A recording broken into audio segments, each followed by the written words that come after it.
জিলহজ মাস সবচেয়ে সম্মানিত। এই জিলহজ মাসের মধ্যে প্রথম 10 রাত, এই 10 রাতের গুরুত্ব আল্লাহর কাছে অনেক। সূরা ফজরের 2 নম্বর আয়াতে আল্লাহ বলেন, ওয়াল ফাজরি ওয়ালায়ালিন আশ। 10 রাতের শপথ। আল্লাহ যখন কোনো বিষয়ের শপথ করেন, ওই বিষয়টা খুব গুরুত্বপূর্ণ হয়। তাহলে জিলহজ মাসের প্রথম 10 রাতের শপথ করেছেন। এখান থেকে বোঝা যায় জিলহজ মাসের প্রথম 10 রাত এটা আল্লাহর কাছে অনেক মর্যাদাপূর্ণ। জিলহজ মাসের প্রথম 10 দিন ক্বালা রাসূলুল্লাহ সাল্লাল্লাহু আলাইহি ওয়াসাল্লাম আফজালুল আইয়াম আইয়ামুল আশ। নবীজি সাল্লাল্লাহু আলাইহি সাল্লাম বলেন, আফজালুল আইয়ামিদ দুনিয়া, দুনিয়ার মধ্যে সবচেয়ে শ্রেষ্ঠ দিন হলো আইয়ামুল আশ। নবীজি সাল্লাল্লাহু আলাইহি সাল্লাম বলেন, সবচেয়ে সম্মানিত দিন জিলহজ মাসের প্রথম 10 দিন। জিলহজ মাসের প্রথম 10 দিন। তাহলে জিলহজ মাসের প্রথম 10 রাতেরও ফজিলত, আবার 10 দিনেরও ফজিলত। এই জন্য এই 10 দিনে জিকির করা, নির্দিষ্ট এই 10 দিনে জিকির করার কথা আল্লাহ পাক রব্বুল আলামিন সূরা হজের 28 নম্বর আয়াতে আল্লাহ বলেন, ওয়াজকুরুল্লাহা ফি আইয়ামিম মা'লুমাত ওয়াযকুরুসমাল্লাহি ফি আইয়ামিম মা'লুমাতিন আলা মা রাযাকাহুম মিন বাহিমাতিল আনআম। তারা যেন আল্লাহর নাম স্মরণ করে এই মাসের প্রথম যে দশক, ওয়াযকুরুসমাল্লাহ, তারা যেন আল্লাহর নাম নিতে পারে, ফি আইয়ামিম মা'লুমাত, নির্দিষ্ট দিনে। এই নির্দিষ্ট দিন মানে জিলহজ মাসের প্রথম 10 দিন। এজন্য এই প্রথম 10 দিন জিকির করা। তাহলে যেই 10 দিনে আল্লাহ জিকিরের কথা আলাদা কোরআনে বললেন, এই 10 দিনের মর্যাদা কম না বেশি? বেশি। আল্লাহ আমাদেরকে আমলের মাধ্যমে কাটানোর তৌফিক দান করেন, আমিন। তো এই জন্য রাসূলুল্লাহ সাল্লাল্লাহু আলাইহি সাল্লামের হাদিস দ্বারা বুঝলাম যে জিলহজ মাসের 10 দিন এটা আল্লাহর কাছে খুব প্রিয়। জিলহজ মাসের প্রথম যে 10 দিন, এই 10 দিনে আমরা কি আমল করব? আবু দাউদের বর্ণনা 2438 নম্বর হাদিস। এই হাদিসের মধ্যে আসছে, এটা বুখারীতে আসছে, বুখারী শরীফের 969 নম্বর হাদিস, তিরমিজি শরীফের 757 নম্বর হাদিস, আবু দাউদের 2438 নম্বর হাদিস। এই হাদিসের মধ্যে আসছে, ক্বালা রাসূলুল্লাহ সাল্লাল্লাহু আলাইহি ওয়াসাল্লাম, মা মিন আইয়ামিন আল আমালুস সালিহু ফিহা আহাব্বু ইলাল্লাহ মিন হাযিহিল আইয়াম, ইয়ানি আল আশার, ইয়ানি আইয়াম আল আশার। নবীজি সাল্লাল্লাহু আলাইহি সাল্লাম বলেন, আল্লাহর কাছে এই 10 দিনের চাইতে এমন ফজিলতপূর্ণ দিন আর নাই। কোন 10 দিন? জিলহজ মাসের প্রথম 10 দিনের ইবাদত, এই 10 দিনের ফজিলত এটা আল্লাহর কাছে এত বেশি যে এমন ফজিলত আর কোন দিনের ব্যাপারে নাই। কোন 10 দিন? প্রথম 10 দিন। সাহাবায়ে কেরাম প্রশ্ন করলেন, ওয়ালাল জিহাদু ইয়া রাসূলুল্লাহ, হুজুর জিহাদও না? বললেন, হুজুর জিহাদও কি ফজিলতপূর্ণ না এটার চেয়ে?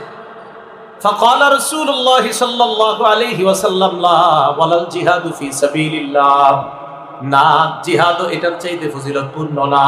তবে ইল্লা রাজুলুন খারাজা ফি সাবিলিল্লাহ বিনাফসিহি ওয়া মালিহি ফালাম ইয়ারজি' মিন যালিকা বিশাই, তবে কোন ব্যক্তি জান মাল নিয়ে বের হইছে, কোটি কোটি টাকা নিয়ে বের হয়েছে জিহাদে, আর কিচ্ছু নিয়ে সে ফিরে আসতে পারে নাই, জান মাল নিয়ে বের হয়েছে, সব সেখানে খরচ হয়ে গেছে। নবী বলেন, হ্যাঁ, জিহাদ এটার চাইতে বেশি ফজিলতপূর্ণ না। তবে জিহাদের ময়দানে ওই মুজাহিদ, যেই মুজাহিদ ধন সম্পদ নিয়ে গেছে কিন্তু কিছু নিয়ে ফিরে আসতে পারে নাই, ওই মুজাহিদের জিহাদ আবার এই 10 দিনের ইবাদতের চেয়ে আরো ফজিলতপূর্ণ। জিহাদ এটার চেয়ে ফজিলতপূর্ণ না, নবী বলেন, তবে ওই মুজাহিদের জিহাদ যে জান মাল নিয়ে বের হয়েছে, কিছু নিয়ে ফিরে আসতে পারে নাই, তার জিহাদ আবার এটার চেয়ে আরো ফজিলতপূর্ণ। তাহলে কি বুঝলাম? জিলহজ মাসের প্রথম 10 দিন আমল করা, নেক আমল করা, এটা অনেক ফজিলতপূর্ণ। জিলহজ মাসের প্রথম 10 দিন, বলেন আমার সাথে, লা ইলাহা ইল্লাল্লাহ, পড়েন তো, আল্লাহু আকবার, আলহামদুলিল্লাহ। মুসনাদে আহমদের বর্ণনা 5446 নম্বর হাদিস। ক্বালা রাসূলুল্লাহ সাল্লাল্লাহু আলাইহি ওয়াসাল্লাম, আকসিরু ফীহিন্না মিনাত তাহলিলি ওয়াত তাকবীরি ওয়াত তাহমীদ। নবীজি বলেন, জিলহজ মাসের এই 10 দিন তোমরা বেশি বেশি লা ইলাহা ইল্লাল্লাহ পাঠ করবা, আল্লাহু আকবার বলবা, আর আলহামদুলিল্লাহ এগুলা বেশি বেশি করবা। তাহলে জিলহজ মাসের প্রথম 10 দিন আমরা হাঁটতেছি, বসতেছি, লা ইলাহা ইল্লাল্লাহ পড়া, আল্লাহু আকবার পড়া, আলহামদুলিল্লাহ পড়া। আল্লাহ আমল করার তৌফিক দান করেন। জিলহজ মাসের প্রথম 9 দিন রোজা রাখার চেষ্টা করা। বলেন, প্রথম 9 দিন জিলহজ মাসের প্রথম 9 দিন রোজা রাখার চেষ্টা করা। নাসাই শরীফের বর্ণনা 2417 নম্বর হাদিস, আম্মা জান আয়েশা সিদ্দিকা রাদিয়াল্লাহু তাআলা আনহার বর্ণনা। عن عائشة الصديقة رضي الله تعالى عنها قالت قال رسول الله صلى الله عليه وسلم كان رسول الله صلى الله عليه وسلم يصوم 9 من ذي الحجة আম্মা জান আয়েশা বলেন, রাসূলুল্লাহ সাল্লাল্লাহু আলাইহি সাল্লাম কানা ইয়াসুমু 9 মিন যিল হিজ্জা, জিলহজ মাসের প্রথম 9 দিন টানা আল্লাহ রাসূল রোজা রাখতেন। ওয়া সালাসাতা আইয়ামিন মিন কুল্লি শাহরিন, আর প্রত্যেক মাসে 3টা রোজা রাখতেন। প্রত্যেক মাসে কয়টা রোজা রাখতেন? 3টা। 13, 14, 15। আর কি করতেন? ওয়া ইসনাইনি ওয়াল খামিস, প্রতি সোমবার আর বৃহস্পতিবার রোজা রাখতেন। তাহলে জিলহজ মাসের প্রথম 9 দিন রোজা রাখতেন, প্রতি মাসে 3টা রোজা রাখতেন, সোমবার আর বৃহস্পতিবার রাসূল সাল্লাল্লাহু আলাইহি সাল্লাম রোজা রাখতেন। যাই হোক, আমাদের উদ্দেশ্য এখন জিলহজ মাস, তাহলে জিলহজের প্রথম 9 দিন রোজা রাখার চেষ্টা করা। যদি পারেন, এটা খুব গুরুত্বপূর্ণ ফজিলতপূর্ণ আমল। যদি না হয়তো নবী টানা 9টা রোজা রাখতেন না। এই 9 রোজার ফজিলত আছে বলেই আল্লাহ রাসূল টানা 9টা রোজা রাখতেন। যারা কোরবানি দিবেন, বলেন যারা কি দিবেন? কোরবানি। তারা এই যে কোরবানি যে দিবেন, আপনারা এই প্রথম 10 দিন চুল, নখ ইত্যাদি এগুলা কাটবেন না। মুসলিম শরীফের বর্ণনা 1977 নম্বর হাদিস, আমাদের মাদ্রাসার পাঠ্যপুস্তক অনুসারে। আর যারা পকেটে মোবাইল চালান, মাঝে মাঝে হাদিসের অ্যাপস খুলে মিলান হুজুরের কথাটা সঠিক কিনা, এই অনুযায়ী 5013 নম্বর হাদিস, এটা তাকরার অনুযায়ী হাদিসটা, ঠিক আছে? আমাদের মাদ্রাসার পাঠ্যপুস্তক অনুসারে 1977। আর আমাদের মাদ্রাসার পাঠ্যপুস্তকে যেটা, ওই নাম্বারটা সারা দুনিয়াতে চলে। পকেটে যেটা, এই নাম্বারটা কিন্তু পুরো দুনিয়াতে চলে না, এটা শুধু বাংলাদেশে মনে রেখে। রাসূলুল্লাহ সাল্লাল্লাহু আলাইহি ওয়াসাল্লাম বলেন, ইদা রাআইতুম হিলালা যিল হিজ্জা, রাসূলুল্লাহ সাল্লাল্লাহু আলাইহি সাল্লাম বলেন, ইদা রাআইতুম হিলালা যিল হিজ্জা, তোমরা যখন জিলহজ মাসের চাঁদ দেখবা। বলেন, কোন মাসের? তোমরা যখন জিলহজ মাসের চাঁদ দেখবা, তাহলে প্রথম কথা জিলহজের চাঁদ দেখলাম, দেখার পর কি? ওয়া আরাদা আহাদুকুম আইয়ুদহিয়া, আর তোমাদের কেউ যদি কোরবানি করার ইচ্ছা করো, তাহলে প্রথম হলো চাঁদ দেখলেন। চাঁদ দেখার আগে থেকে তো আপনারা জানেন আপনি এবার কোরবানি দিবেন কিনা। তো চাঁদ দেখার সাথে সাথে এরকম যদি হয় যে আপনাদের কেউ কোরবানি দিবেন, ফালইউমসিকান শারিহি ওয়া আসফারিহি, ওই ব্যক্তি যেন চুল কাটা, নখ কাটা থেকে বিরত থাকে। চুল কাটা আর নখ কাটা থেকে কি থাকে? বিরত থাকে। তাহলে চুল কাটা, নখ কাটা থেকে বিরত থাকা এই 10 দিন। এজন্য জিলহজ শুরু হওয়ার আগে নখগুলা কেটে নেওয়া, চুলগুলা বড় থাকলে ছোট করে নেওয়া। আল্লাহ আমল করার তৌফিক দান করেন। জিলহজ মাসের 9 তারিখ, 9 জিলহজ মানে আরাফার দিন যেটাকে বলা হয়। বলেন, কয় জিলহজ? 9 জিলহজ। এই 9 জিলহজের একটা রোজা রাখা, এটা কথার কথা। প্রথম কথা, আমরা যদি 8টা না পারলাম, 1, 2, 3, 4 এরকম 8টা না পারলাম, সেক্ষেত্রে কি করবেন? সেক্ষেত্রে 9 জিলহজ যদি রোজা, শুধু 9 জিলহজের রোজাটা রাখেন। আবু দাউদ শরীফের বর্ণনা 2425 নম্বর হাদিস, এই হাদিসের মধ্যে আসছে, ক্বালা রাসূলুল্লাহ সাল্লাল্লাহু আলাইহি ওয়াসাল্লাম, সিয়ামু আরাফাতা ইন্নী আহতাসিবু আলাল্লাহ আইয়ুকাফিরাস সানাতাল্লাতী ক্বাবলা ওয়াল্লাতী বা'দা। আরাফার দিনের একটা রোজা রাখলে আগের 1 বছর, পরের 1 বছর, 2 বছরের গুনাহ মাফ। কয় বছরের গুনাহ মাফ? 2 বছর। এখন কথা হলো, আরাফার দিনের এই যে রোজাটা রাখবো আমরা, 9 জিলহজ ফজরের নামাজের থেকে, ফজরের নামাজের সালাম ফিরানোর পর থেকে 13ই জিলহজ আসরের নামাজের পর পর্যন্ত একটা আমল করবো আমরা। এটাকে বলা হয় তাকবীরে তাশরিক। বলেন, কি বলা হয়? তাকবীরে তাশরিক। আবু দাউদের বর্ণনা 1813 নম্বর হাদিস, ক্বালা রাসূলুল্লাহ সাল্লাল্লাহু আলাইহি ওয়াসাল্লাম, নবীজি বলেন, ইন্না হাদিহিল আইয়াম আইয়ামু আকলিন ওয়া শুরবিন ওয়া যিকরিন।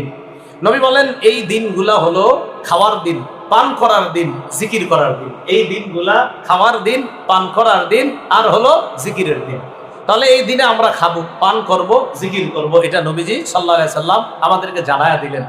এখন তাকবীরে তাশরিকটা, এটা কি পারেননি সবাই? বলেন তো,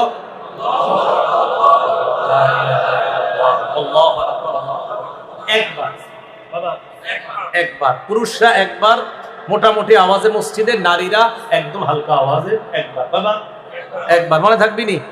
তাহলে একবার, অনেকে 3-4 বার পড়ে এরকম। তা একবার পড়বেন, একবার উঁচু আওয়াজে, একবার বাস। নারীরা হালকা আওয়াজে, পুরুষরা উঁচু আওয়াজে। আল্লাহ আমল করার তৌফিক দান করেন। এখন কথা হলো, আরাফার দিন নাকি 9 জিলহজ? একটা আমাদের মাঝে প্রতি বছর একটা সমস্যা তৈরি হয়, আরাফার দিনে রোজা রাখবো না 9 জিলহজ? যাদের এই প্রশ্ন উঠবে, আপনারা এক কাম করবেন, পরে প্রশ্নটা যাই 9 জিলহজ না আরাফার দিন। যাদের এই প্রশ্ন উঠবে যে হুজুর 9 জিলহজ না আরাফার দিন, আপনি এক কাম করলে আর এই প্রশ্ন উঠবে না। আপনি জিলহজের 1 তারিখ থেকে সবটি রোজা রেখেন, তাহলে আর এই প্রশ্ন জাগবে না। কেন? আপনি আরাফার দিনেরটাও রেখে লাইছেন, 9 জিলহজও রেখে লাইছেন। কথা বুঝছেন? আপনি 1 তারিখ থেকে ডেলি রাখবেন, তাহলে আর প্রশ্ন আসবে না, হুজুর আরাফার দিন না 9 জিলহজ, আরাফার দিন না 9 জিলহজ। এখন কথা হলো, আরাফার দিন দ্বারা উদ্দেশ্য, সারা পৃথিবীর ওলামায়ে কেরামদের বেশিরভাগ, অধিকাংশ ওলামায়ে কেরামদের ইজমা, ঐক্যমত হলো আরাফার দিন দ্বারা উদ্দেশ্য 9 জিলহজ। বলেন কতই জিলহজ? ইবনুল মুনজির, ইবনে তাইমিয়া রহমতুল্লাহি আলাইহি, ইবনে উসাইমিন, আব্দুল্লাহ বিন বাজ রহমতুল্লাহি আলাইহি, সৌদি আরবের বড় বড় মুফতি যারা, সবাই এই ব্যাপারে একমত। ইয়াউমু আরাফা দ্বারা উদ্দেশ্য হলো 9 জিলহজ। ইয়াউমু আরাফা দ্বারা উদ্দেশ্য কতই জিলহজ? 9 জিলহজ উদ্দেশ্য। এটা কিভাবে? খুব মন দিয়ে শুনেন। 3 জন সাহাবী, আব্দুল্লাহ ইবনে আব্বাস, আব্দুল্লাহ ইবনে মাসউদ, আলী রাদিয়াল্লাহু তাআলা। কয়জন সাহাবীর নাম বললাম? 1 নাম্বার আব্দুল্লাহ ইবনে আব্বাস। কারণ আব্দুল্লাহ ইবনে আব্বাস রাদিয়াল্লাহু তাআলা আনহুমা ইউকাব্বিরু উকাইবা কুল্লি সালাতিন দুবুরা কুল্লি সালাতিন ইয়াউমা আরাফা ইলা আখিরি আইয়ামিত তাশরীক। আমি অনুবাদ করার পর আপনাদেরকে জিজ্ঞাসা করব, আপনারা জবাব দিবেন। দেখেন, আব্দুল্লাহ ইবনে আব্বাস রাদিয়াল্লাহু তাআলা আনহু আরাফার দিন ফজরের সময় তাকবীর বলা শুরু করতেন। বলেন কোন দিন? সবাই বলেন কোন দিন? বিসমিল্লাহ। আরাফার দিন ফজরের পর তাকবীর বলা শুরু করতেন। জাস্ট শুরু করলেন। শুরু করার পর 13ই জিলহজ, অর্থাৎ তাকবীর তাশরিকের যে শেষ দিনটা 13ই জিলহজ আসরের সময় গিয়ে তিনি তাকবীর শেষ করতেন। এখন আমি আপনাদের কাছে প্রশ্ন, আব্দুল্লাহ ইবনে আব্বাস আরাফার দিন শুরু করতেন আর তাশরিকের শেষ দিনে গিয়ে শেষ করতেন। শেষ দিন কয় তারিখ পরে? 13 তারিখ। তাহলে 13 তারিখ যদি শেষ দিন হয়, তো 13 তারিখের আগের থেকে হিসাব করেন আরাফার দিন কয় তারিখ হয়? 9 তারিখ। তো আব্দুল্লাহ ইবনে আব্বাস আরাফার দিন শুরু করতেন। তো আরাফার দিন দ্বারা এখানে কি হবে উদ্দেশ্য? 9 জিলহজ যদি না ধরি, তাহলে তো শেষে হিসাব মিলবে না। আলী রাদিয়াল্লাহু তাআলা আন আরাফার দিন তাকবীরে তাশরিক শুরু করতেন, তাকবীরে তাশরিক গিয়ে শেষ করতেন 13ই জিলহজ। আমরা শেষটা ধরলেই শুরুটা পাওয়া সহজ। আব্দুল্লাহ ইবনে আব্বাস, আলী, আব্দুল্লাহ ইবনে মাসউদ, তারা সবাই তাকবীর শেষ করতেন 13ই জিলহজ। 13ই জিলহজ যদি তারা তাকবীরে তাশরিক শেষ করেন, তো শুরু করবে আর শুরু করতেন আরাফার দিন। তো শেষ যদি হয় 13ই জিলহজ, তাহলে আরাফার দিনটা কয় তারিখ হবে? 9 জিলহজ। তাহলে 9 জিলহজ আরাফার দিন দ্বারা উদ্দেশ্য। এটা আসলে ঝগড়ার বিষয় না, এটা বুঝার বিষয়। এই জন্য 9 জিলহজ আরাফার দিন দ্বারা উদ্দেশ্য। এখন আপনি যদি বলেন না, আরাফার দিন সৌদির সাথে আমরা রোজাটা রাখবো, তো ঠিক আছে, 9 তারিখ সৌদির সাথে কোরবানি করেন। আরাফা যেদিন হবে সৌদি আমাদের দেশে জিলহজের কয় তারিখ? 8। আর আরাফার দিন আমাদের দেশে জিলহজের কয় তারিখ? আমাদের দেশে কয় তারিখ? আমাদের দেশে জিলহজের 8 তারিখ না? তাদের আরাফার দিনে আমাদের দেশে কয় তারিখ হবে? 8। তো ওই দেশের যদি আরাফার দিন আর আমাদের দেশের আরাফার যদি বলেন রোজা রাখেন, তো ঠিক আছে, আপনি ওই দেশের আরাফার দিনে রোজা রাখলেন 8 তারিখ। এখন ওই দেশে তো 10 তারিখে কোরবানি করতেছে, আর আমাদের দেশে ওদের কোরবানির দিন আমাদের দেশে 9 তারিখ। তো আপনি কোরবানি করেন 9 তারিখে। হ্যাঁ, যদি আরাফার দিনে রোজা রাখেন ওদের সাথে মিলে, তো ঠিক আছে, ওদের সাথে মিলে পরের দিন কোরবানি করেন। এই দেখেন, এখানেই তো ধরা খেয়ে যাবেন। এই জন্য আরাফার দিন দ্বারা উদ্দেশ্য কয় তারিখ? 9 জিলহজ। বলেন কয় তারিখ উদ্দেশ্য? 9 জিলহজ। এটা ঝগড়ার বিষয় না। হ্যাঁ, কারো যদি মনে হয় হুজুর আমার তো মন মানে না, তো ঠিক আছে, আপনি জিলহজ মাসের সবটি রাখেন, কোনো সমস্যা নাই, তাহলে আপনার মন মাইলে দেব। আপনার যদি মনে খটকা থাকে, তাহলে আরাফার দিনেরটাও হবে, 9 জিলহজেরটাও হবে।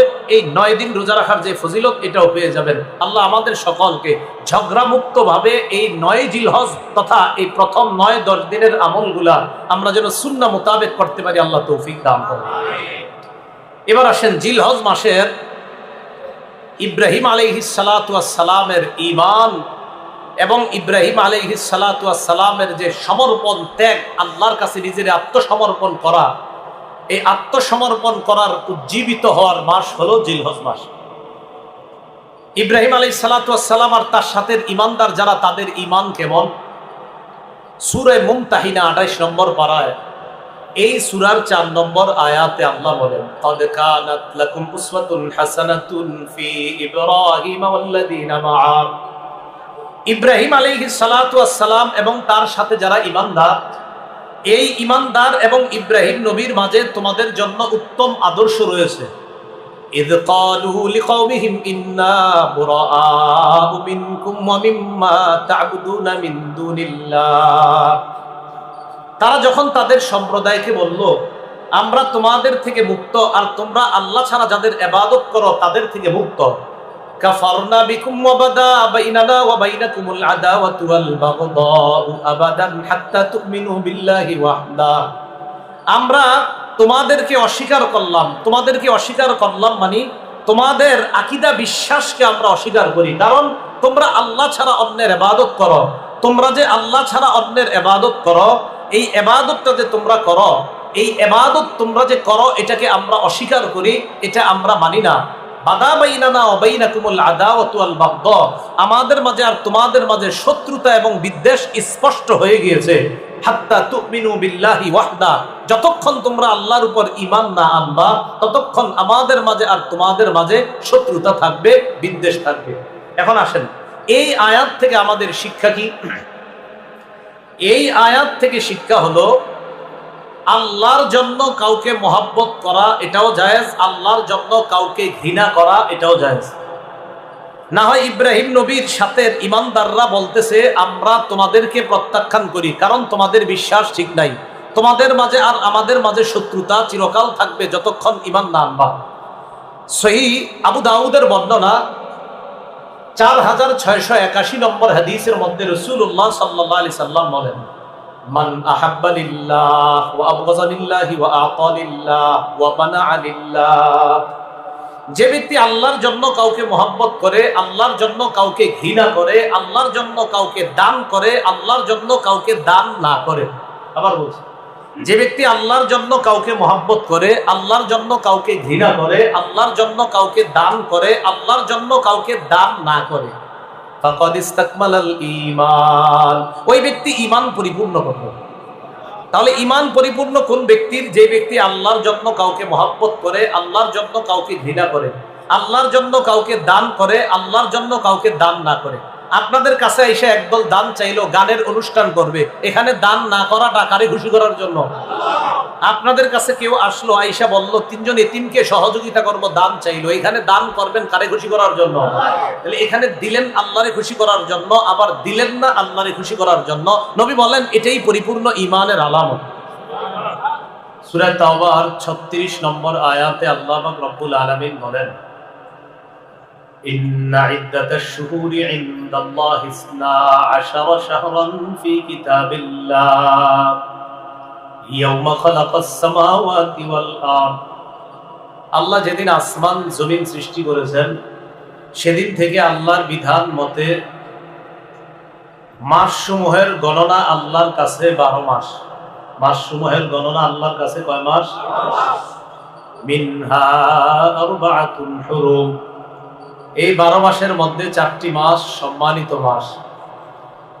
কোন 4 মাস সম্মানিত, এটা আবার হাদিসের ব্যাখ্যায় রাসূলুল্লাহ সাল্লাল্লাহু আলাইহি সাল্লাম আমাদেরকে জানিয়ে দিয়েছেন। সহিহ বুখারীর বর্ণনা 4662 নম্বর হাদিস।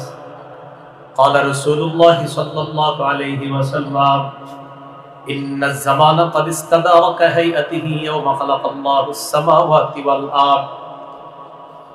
আসমান জমিন যেদিন আল্লাহ সৃষ্টি করেছেন, সেদিন থেকে সময় যেমন ছিল তার ওই রূপে ওই অবস্থায় সময় আবার ফিরে এসেছে। এই কথার অর্থ কি? কাফের মুশরিকরা মাঝখানে সময়, মাস এবং বছরের গণনা উলট পালট করে কম বেশি করতে চেয়েছিল, তো নবীজি ঘোষণা করলেন, না, আসমান জমিন সৃষ্টি করার সময় সময়ের গণনা আল্লাহ যেমন রেখেছেন তেমন আছে, তেমন থাকবে, এতদিন তোমরা যে ভুলভাল বলেছো এগুলা হবে না, সময় আবার তার আগের অবস্থায় ফিরে এসেছে।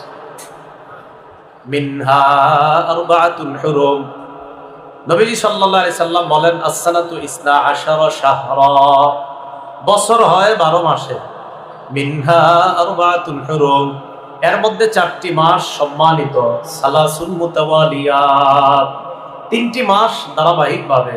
1 নাম্বার যুলকাদা, 1 নাম্বার জিলকদ মাস, 2 নাম্বার যুলহিজ্জা, 2 নাম্বার জিলহজ মাস, 3 নাম্বার ওয়াল মুহাররম, মুহররম মাস। দেখেন তো এই 3টা মাস ধারাবাহিক কিনা, জিলকদ, জিলহজ, মুহররম। চতুর্থটা হলো ওয়া রজব মুযর আল্লাযী বাইনা জুমাদা ওয়া শাবান, আরেকটা হলো রজব মাস, যেটা শাবান মাসের আগের মাস আর জুমাদাল উখরা পরের মাস। জুমাদাল উখরা আর শাবান মাসের মাঝের মাসটার নাম কি, রজব মাস।